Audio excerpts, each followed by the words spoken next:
일본은 누가 봐도 기술 강국입니다. 자동차도 잘 만들고 로봇도 만들고 정밀 기계도 세계 최고 수준입니다. 그런데 가끔 일본을 보면 이상한 장면이 보입니다.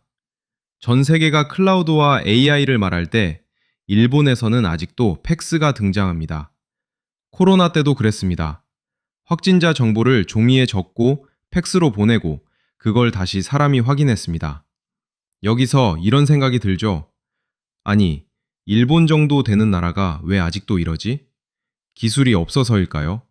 아니면 우리가 모르는 이유가 따로 있는 걸까요? 오늘은 그 이야기를 해보겠습니다. 일본이 아날로그를 버리지 못하는 진짜 이유입니다. 일본 여행을 가보면 이상한 장면을 자주 봅니다. 한쪽에서는 로봇이 서빙을 합니다. 기차는 시간표대로 정확하게 움직입니다. 거리에는 자동 판매기가 끝없이 서 있습니다. 그런데 바로 옆에서는 사람들이 지갑을 꺼내고 지폐를 세고 동전을 하나씩 고릅니다. 편의점 계산대 앞에서 현금이 너무 자연스럽습니다. 우리 입장에서는 조금 답답하게 느껴질 수 있습니다. 한국에서는 휴대폰만 있으면 거의 다 됩니다.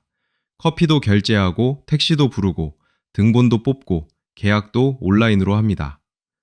그런데 일본에서는 아직도 이런 장면이 남아 있습니다.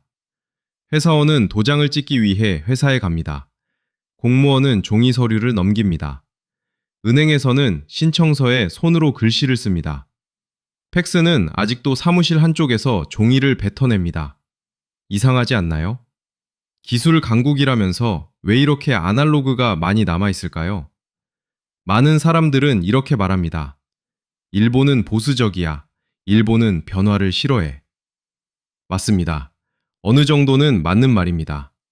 하지만 그 말만으로는 부족합니다. 일본이 단순히 변화를 싫어해서 아날로그를 쓰는 건 아닙니다. 진짜 이유는 조금 다릅니다. 일본은 새로운 걸 못 만드는 나라가 아닙니다. 오히려 이미 만들어진 것을 너무 오래, 너무 촘촘하게, 너무 안정적으로 굴려온 나라입니다. 그래서 쉽게 못 바꿉니다. 낡아서 못 버리는 게 아니라 아직 돌아가니까 못 버리는 겁니다. 이게 핵심입니다. 첫 번째 이유는 리스크를 싫어하기 때문입니다. 일본 사회는 실수를 굉장히 무겁게 봅니다. 새로운 시스템을 만들면 분명히 편해집니다. 하지만 동시에 새로운 문제가 생길 수 있습니다. 서버가 멈출 수도 있고, 개인정보가 새어나갈 수도 있고, 나이 많은 사람이 사용을 어려워할 수도 있습니다. 직원이 실수할 수도 있습니다. 그리고 그 순간 질문이 나옵니다. 이거 누가 책임질 건데? 일본 조직에서는 이 질문이 굉장히 큽니다. 기존 방식은 느립니다. 종이는 불편합니다. 팩스도 답답합니다. 도장도 번거롭습니다.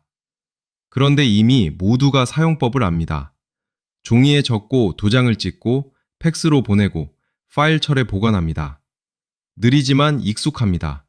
불편하지만 안전해 보입니다. 그리고 문제가 생겨도 이렇게 말할 수 있습니다. 절차대로 했습니다. 이 말이 굉장히 중요합니다. 새로운 시스템은 편하지만 책임이 선명해집니다. 기존 방식은 느리지만 책임이 흐려집니다. 그래서 일본은 효율보다 안정을 먼저 고르는 경우가 많습니다. 빠른 것보다 문제 없는 것, 편한 것보다 검증된 것. 이 선택이 아날로그를 오래 남겨둔 겁니다. 두 번째 이유는 이미 깔린 인프라가 너무 잘 돌아가기 때문입니다. 사람은 불편해야 바뀝니다. 정말 불편하면 바꿉니다. 그런데 일본의 아날로그는 생각보다 불편하지 않았습니다. 현금을 써도 크게 문제가 없었습니다. ATM이 많고 가게에서 현금을 받고 동전을 쓰는 문화도 익숙했습니다. 지갑을 들고 다니는 것도 자연스러웠습니다. 그러면 사람들은 이렇게 생각합니다. 카드도 좋은데 현금도 되잖아. 굳이 바꿔야 해? 도장도 비슷합니다. 우리에게 도장은 조금 낡은 느낌일 수 있습니다. 그런데 일본에서는 오랫동안 도장이 확인의 표시였습니다. 서류 위에 도장이 찍히면 누군가 확인했다는 뜻입니다. 윗사람이 봤다는 뜻이고 부서가 검토했다는 뜻이고 회사가 승인했다는 뜻입니다. 그 도장 하나에 업무 흐름이 담겨 있습니다. 그래서 도장을 없앤다는 건 그냥 물건 하나를 없애는 게 아닙니다. 출근 방식이 바뀌고, 결제 방식이 바뀌고, 서류 보관 방식이 바뀌고, 책임지는 방식까지 바뀝니다. 생각보다 일이 큽니다. 팩스도 마찬가지입니다. 우리 눈에는 낡아 보입니다. 그런데 오랫동안 일본 사무실에서는 팩스를 보내면 문서가 도착했다는 느낌이 있었습니다. 종이가 나옵니다. 글자가 보입니다. 손으로 확인합니다. 어르신 직원도 쉽게 이해합니다. 이건 디지털보다 느리지만 사람들에게는 익숙합니다. 결국 일본의 아날로그는 그냥 오래된 습관이 아닙니다. 이미 사회 곳곳에 깔려 있는 길입니다. 한번 길이 깔리면 사람은 그 길로 계속 갑니다. 새로운 길이 더 좋아도 기존 길이 아직 막히지 않았다면 많은 사람은 그냥 익숙한 길을 선택합니다. 세 번째 이유는 책임을 나누는 방식입니다. 일본 회사의 회의 장면을 상상해 보세요. 긴 책상에 사람들이 앉아 있습니다. 서류가 돌고 한 사람이 확인하고 또 다른 사람이 확인하고 마지막에 도장이 찍힙니다. 겉으로 보면 굉장히 느려 보입니다. 그런데 이 방식에는 장점이 있습니다. 한 사람이 혼자 결정하지 않습니다. 여러 사람이 보고, 여러 사람이 확인하고, 여러 사람이 도장을 찍습니다. 그러면 결정은 느려집니다. 하지만 책임은 나뉩니다. 문제가 생겼을 때도 한 사람만의 실수가 아니라 모두가 거친 절차가 됩니다. 이게 일본 조직에서는 안전한 방식이었습니다. 그런데 디지털은 이걸 흔듭니다. 디지털 시스템은 누가 승인했는지 기록이 남습니다. 누가 수정했는지 기록이 남습니다. 언제 바꿨는지 기록이 남습니다. 편합니다. 빠릅니다. 하지만 책임도 명확해집니다. 이게 어떤 조직에는 부담이 됩니다. 그래서 사람들은 새로운 시스템을 보면서 이렇게 생각할 수 있습니다. 편한 건 알겠는데 문제 생기면 누가 책임지지? 그럼 차라리 지금 하던 대로 하자. 서류 돌리고 도장 찍고 팩스로 보내고 보관하자. 느리지만 안전하니까. 이런 선택이 반복되면 사회 전체가 천천히 움직이게 됩니다. 그런데 여기서 중요한 게 있습니다. 일본이 아직도 아무 생각 없이 도장과 팩스를 고집한다는 뜻은 아닙니다.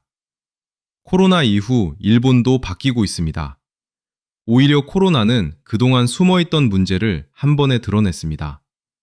재택근무를 해야 하는데 도장을 찍으러 회사에 가야 했습니다. 감염자 보고를 빠르게 해야 하는데 팩스와 종이 절차가 중간에 끼어들었습니다. 사람은 움직이면 안 되는데 서류는 사람 손을 타야 했습니다. 이상하죠? 그동안은 조금 불편해도 그냥 참고 넘어갔습니다. 하지만 코로나 때는 그 불편함이 생명과 속도의 문제가 됐습니다. 그래서 일본 정부도 움직이기 시작했습니다. 디지털 청을 만들고 전자서명을 늘리고 온라인 행정으로 넘어가려 하고 있습니다. 도장 없이 처리하는 업무도 늘어나고 있습니다. 팩스 대신 온라인 보고를 쓰려는 움직임도 커졌습니다. 그러니까 일본은 전혀 안 바뀌는 나라가 아닙니다. 분명히 바뀌고 있습니다. 하지만 문제는 속도입니다. 도장 하나가 문제가 아닙니다. 팩스 한 대가 문제가 아닙니다. 그걸 기준으로 돌아가던 회사 결제가 있습니다. 관공서 양식이 있습니다. 학교 행정이 있습니다. 은행 절차가 있습니다. 거래처 관행이 있습니다. 사람들의 습관이 있습니다. 이게 한꺼번에 얽혀 있습니다. 그래서 하나를 바꾸면 다른 것도 같이 바꿔야 합니다. 서류 양식도 바꿔야 하고, 승인 절차도 바꿔야 하고, 직원 교육도 해야 하고, 시스템도 새로 연결해야 합니다. 그러니 변화는 생각보다 오래 걸립니다. 그래서 일본의 아날로그 문화는 그냥 안 바뀌는 문화라고 보기 어렵습니다. 오히려 더 정확히 말하면 이렇습니다. 바꾸려 해도 오래 걸리는 구조. 이게 일본 아날로그의 진짜 모습에 가깝습니다. 결국 일본의 도장과 팩스 문화는 단순히 옛날 것을 좋아해서 남은 게 아닙니다. 오랫동안 안정적으로 굴러가던 방식이 있었습니다. 사람들은 그 방식을 믿었습니다. 회사는 그 방식에 맞춰 일했습니다. 관공서는 그 방식에 맞춰 서류를 만들었습니다. 거래처도 그 방식에 맞춰 움직였습니다. 그렇게 수십 년이 지나자 도장과 팩스는 단순한 도구가 아니라 사회가 일하는 방식 그 자체가 됐습니다. 코로나는 그 방식이 얼마나 느린지 보여줬습니다. 그리고 지금 일본은 분명히 바뀌고 있습니다. 하지만 수십 년 동안 쌓인 관행은 뉴스 하나로, 정책 하나로 하루아침에 사라지지 않습니다. 그래서 일본의 아날로그 문화는 과거의 고집이면서 동시에 변화 중인 현재이기도 합니다. 처음에는 이상해 보일 수 있습니다. 기술 강국인데 왜 아직도 저럴까? 하지만 이제는 조금 다르게 보일지도 모릅니다. 그건 단순한 낙후가 아니라 오래 굴러온 방식이 아직도 사회 안에서 힘을 가지고 있다는 뜻입니다. 일본은 미래를 모르는 나라가 아닙니다. 다만 과거에 만든 질서를 너무 쉽게 버리지 않는 나라입니다. 그리고 지금은 그 질서를 붙잡은 채 아주 천천히 다음 단계로 넘어가고 있습니다. 이걸 알고 보면 일본의 팩스 한 장도, 도장 하나도, 계산대 위의 동전도 조금은 다르게 보일 수 있습니다.